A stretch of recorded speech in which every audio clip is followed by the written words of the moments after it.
Hello students, welcome back to your science class. So student, in the previous class in this chapter, that is force and laws of motion, we had discussed to understand the forces. And we have understood here student what is balanced force and what is unbalanced force. Balanced force is what?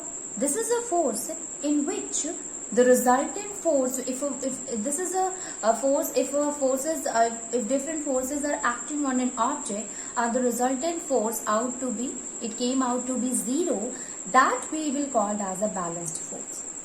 So basically, when four type of different forces are acting on an object, so when if an object is kept out on a place, students, and four different types of forces or different kind of forces acting on it, suppose you are pushing an object, student, at that time force from your push, then force of friction which is just opposite to that, then a force which is acting on the due to gravity, so force of gravity, and one force of reaction is acting in the upward direction.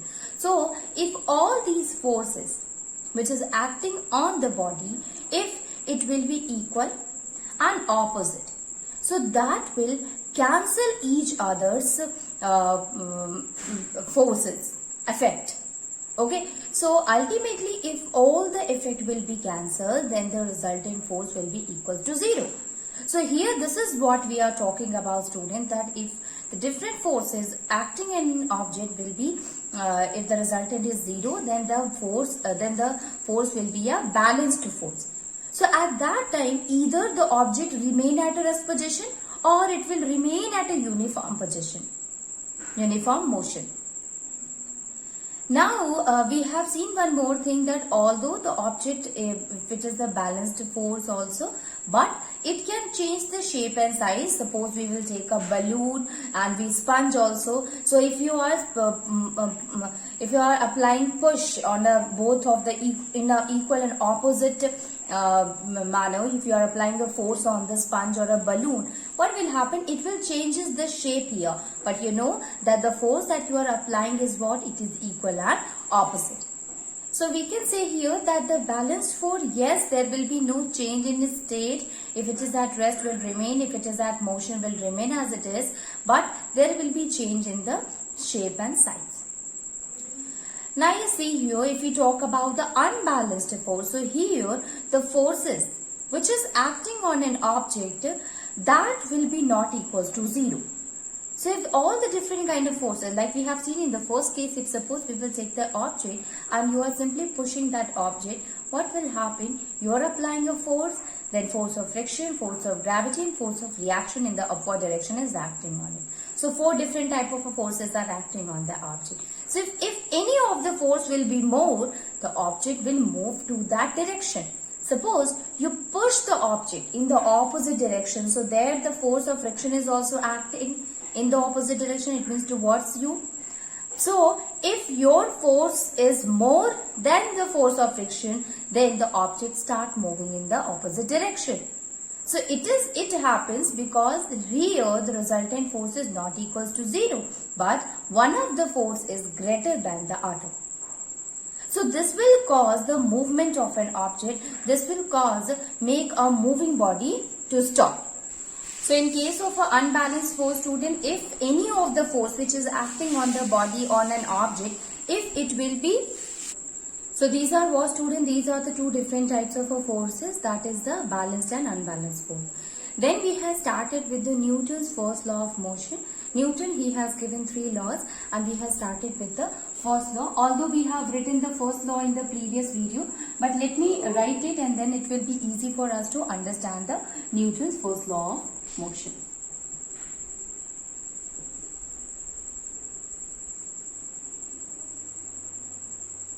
What is Newton's first law of motion, students? According to Newton's first law of motion, an object at rest will remain at rest. Object at motion will remain at motion until and unless an external force is applied on it in order to change its state of rest or of motion. Okay, so a body at rest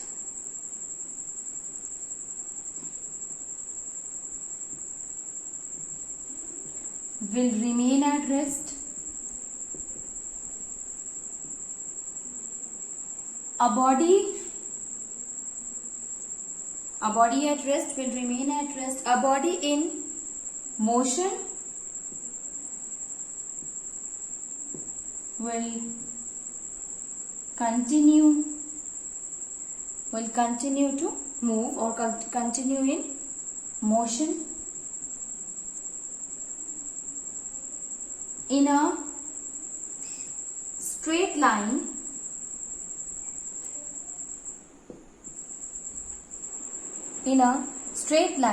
until and unless an external force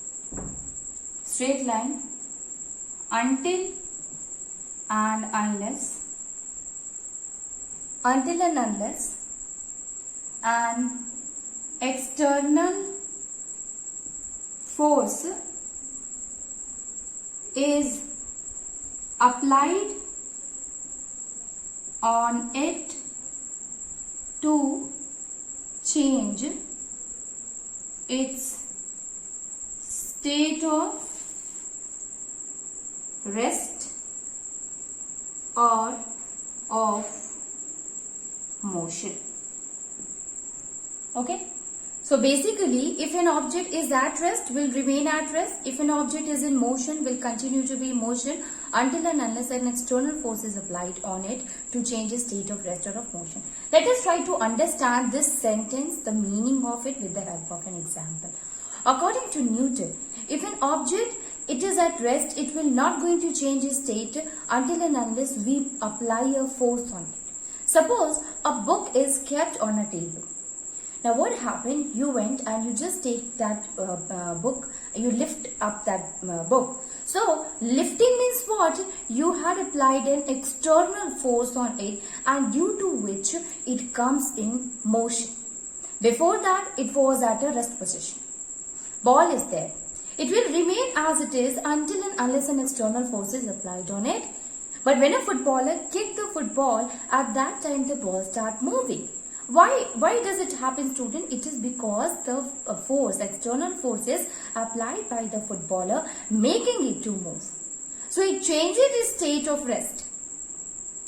Now ball is moving and a fielder is there which stops the ball. So it is what the ball is in the motion and it will continue to move until and unless a force is applied on it. So an external force is applied by the fielder and the moving ball stops. This is how the Newton's first law has explained that object at rest will continue to remain at rest until we will going to apply a force on it to change its state. Same thing with that of the motion. Now you see here, students, whenever you apply a force on an object to change its state of a rest or of motion, it always tends not to change its state. It will always try not to change the state of rest or. So you see, student, if suppose an object is there and you try to move the object, you try to push that object, so you have to apply a force. And here the object also resists its change in its state. And if your applied force is more than the force with the resistance which is applied by the object, then the movement will happen.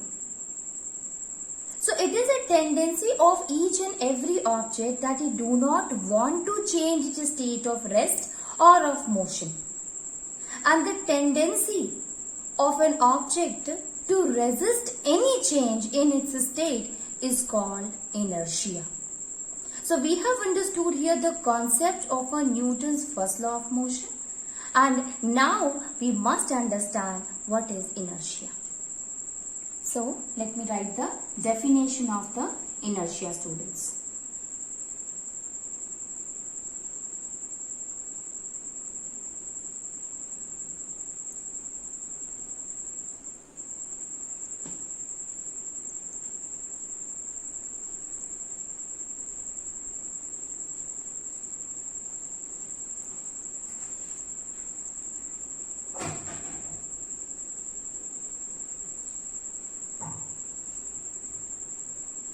inertia. Okay, so what is inertia? It is a tendency. You can say it is a tendency or it is the property. Okay, which is, it is, inertia is that property, it is that property of a body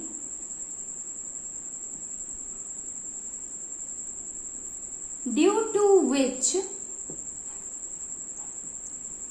it resists, due to which it resists a change in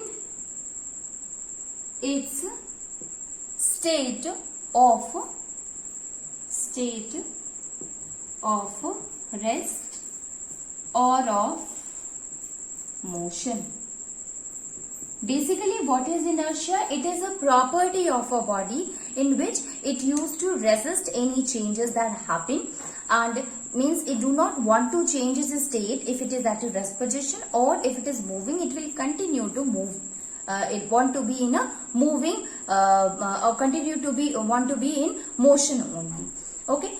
Now, on the basis of on the basis of its state, we had classified the inertia also in 3 types, and that is inertia at rest,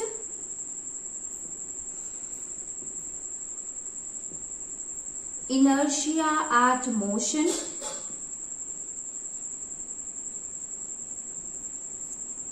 and finally inertia of direction.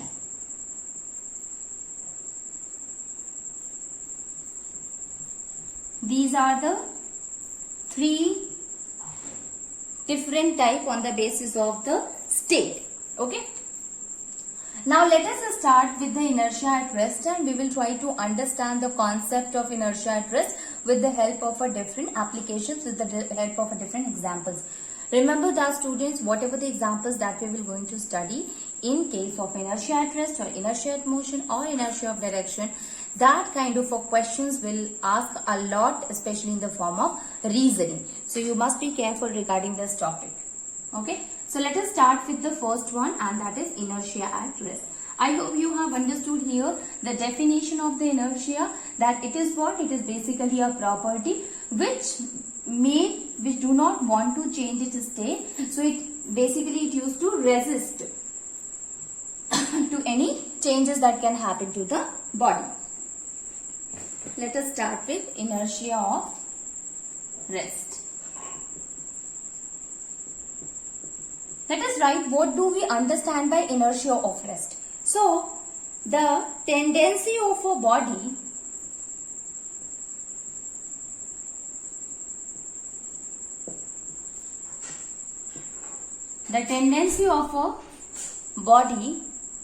to oppose any change,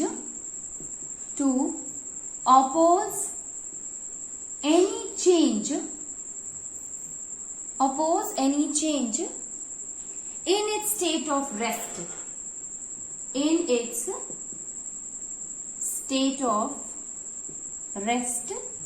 is inertia of rest. Obviously, it is only restricted to the object. If the object is at the state of rest, then the object will show the tendency to resist any change. That is called as inertia of rest. Now let us start with the first example, students. That is, a carpet is beaten with a stick. So let me write here the example. The first one is, the carpet is beaten with the stick.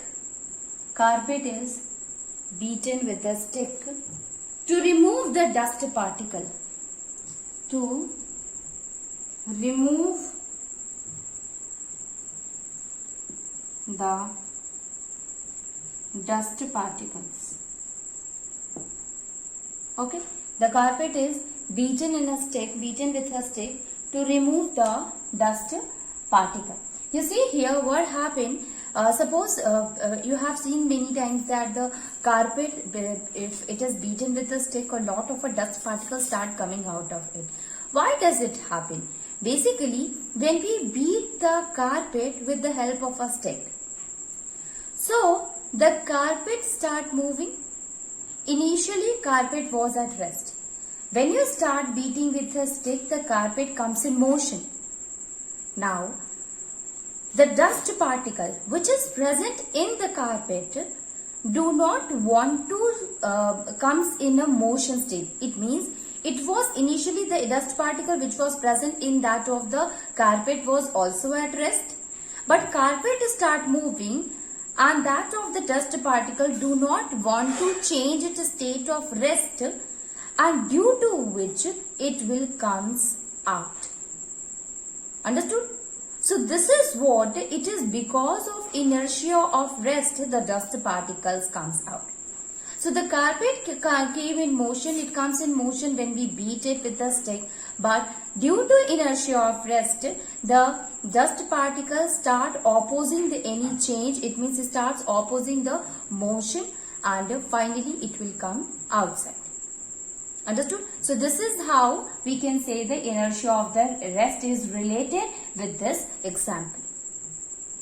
Second example that we can take here, student, it is when a tree is vigorously shaken.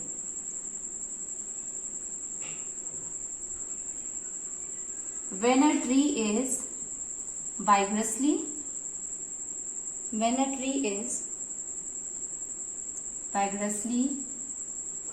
shaken, when it is vigorously shaken, some of the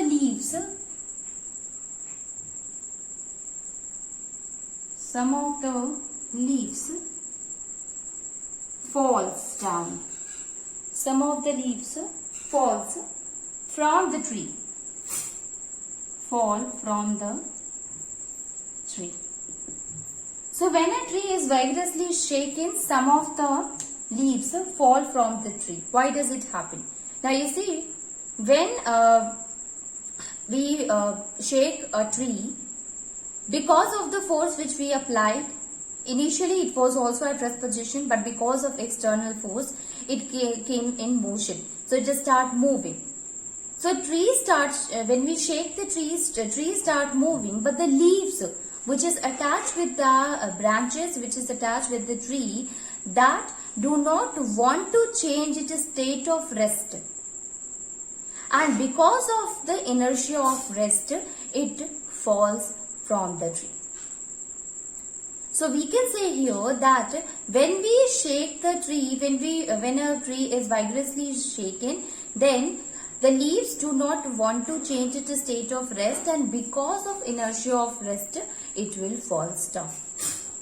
So this is then another example of inertia of rest. Moving on, and let us see the another one. So another one is when a bus suddenly starts. This question asked many times, students. This is another example.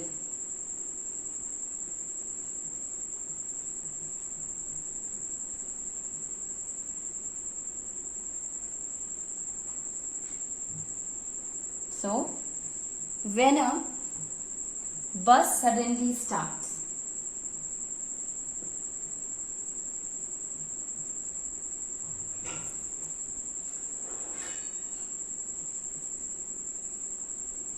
when a bus suddenly starts moving forward,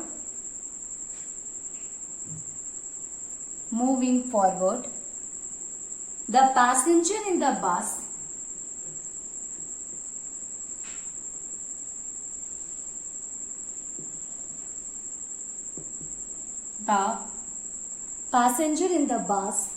falls backward.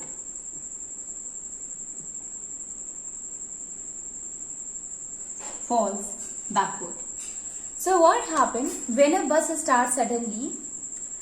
It will, the bus when it gets started, before that it was at rest, and because of the pressure applied by the engine on the bus, when we apply force on the engine, then what happen? It will make the bus to move.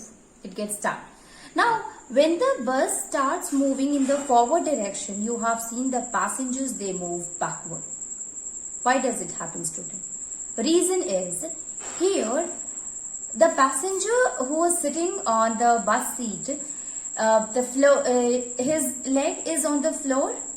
Okay, so the legs are on the floor of the bus. So when the bus is started, the legs, it comes to the motion, but the upper part of the body, which is not in a touch to the floor, so that do not want to change its state of rest.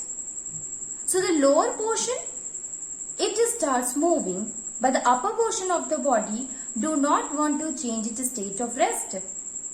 And because of that, the passenger, it moves backward. Understood? So let me write here the point. Why does it happen?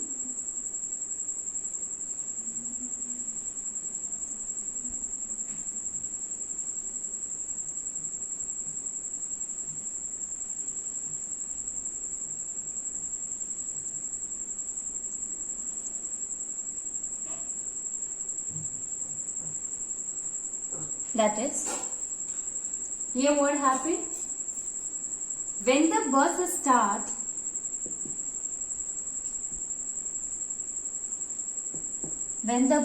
starts, then the passenger's lower part of the body,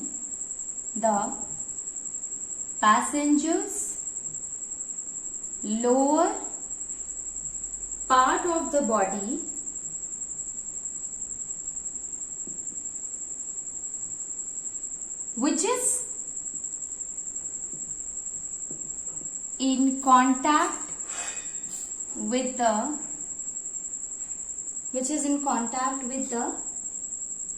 floor of the bus,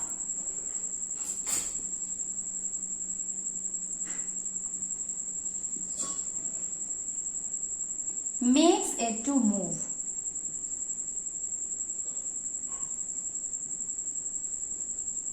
So the lower portion comes in a motion because of it is in the contact with the floor of the bus. So we can simply write here that it part of the body which is in contact in the floor of the bus starts moving. In a simple term, we can say it starts, or it bus comes in motion. But the upper portion,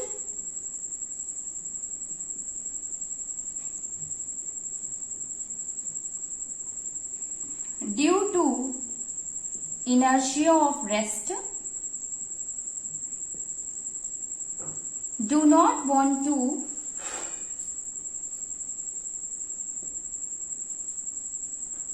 change its state of rest, and it falls backward.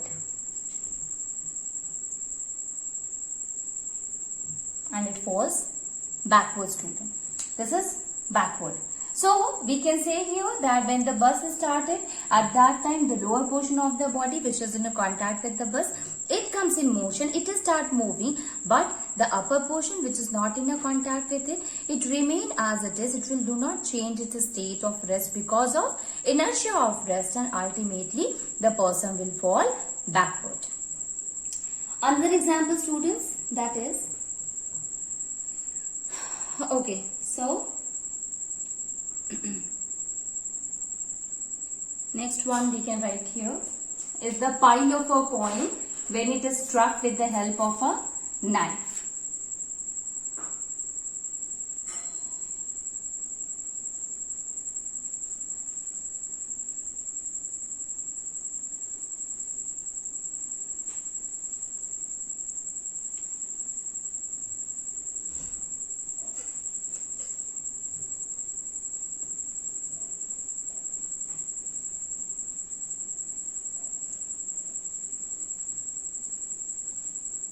So, the next example, student,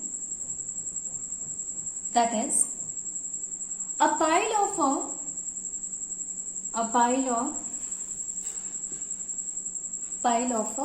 1 rupee coins, 1 rupee coins remains intact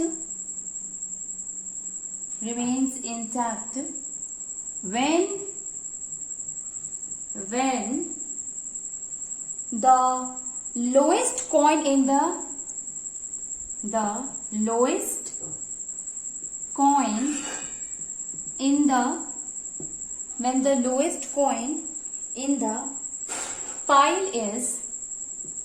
pile is struck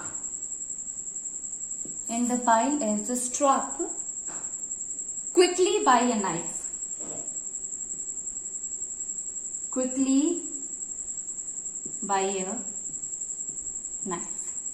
So when a pile of a 1 rupee coin remain intact when the lowest coin, this is coin student, lowest coin in the pile is struck quickly with the help of a knife. Suppose a pile of a 1 rupee coin is kept, and with the help of a knife, what you have done, you just quickly make the lower portion of the coin to move from there.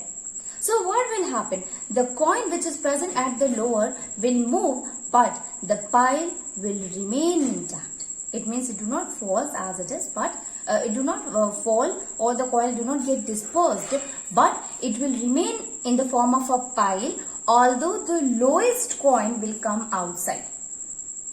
Understood? So why does it happen? Even if you have seen sometimes, even in the carom board also, when the striker hit the lowest coin with the help of a striker, all the pile of the other coins will remain as it is. It do not get dispersed. So why does it happen, student? Because when we struck the lowest coin with the help of a knife, or when the striker in a carom board struck the lowest coin of a pile of a coin, what happened at that time, since the knife was in motion and it makes the coin to move in a very small interval of a time, so it comes in motion. But the other piles of a coin do not want to change its state. So the lowest one, because the force is applied on the lowest coin, so it comes in motion. But the other coins which was kept on that of the lowest coin do not want to change the state of a rest. So they came as it is. Understood? So it is because of inertia of rest, it changes its state. So we can write here that the lowest coin comes in motion, but the piles of coin do not wants to change its state of rest.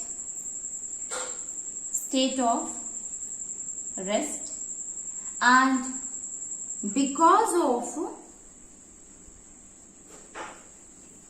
inertia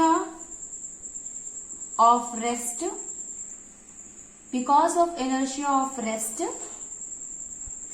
the pile of coins remain intact. The piles of coin, it remain intact. Okay, so since the lowest coin it came in motion, and the quick movement of the knife make the lowest coin to move, but the other, because of the inertia of rest, it do not want to change its state, and ultimately they will remain intact and it will comes as it is. Okay, remain intact and they come in the intact form only. Now these are the different examples in which we can explain the inertia of rest. Although there are lot of different examples, students, lot of an application of inertia at rest there. Questions related to inertia of rest in the form of a reasoning will ask a lot. So this is what? This is the inertia of rest.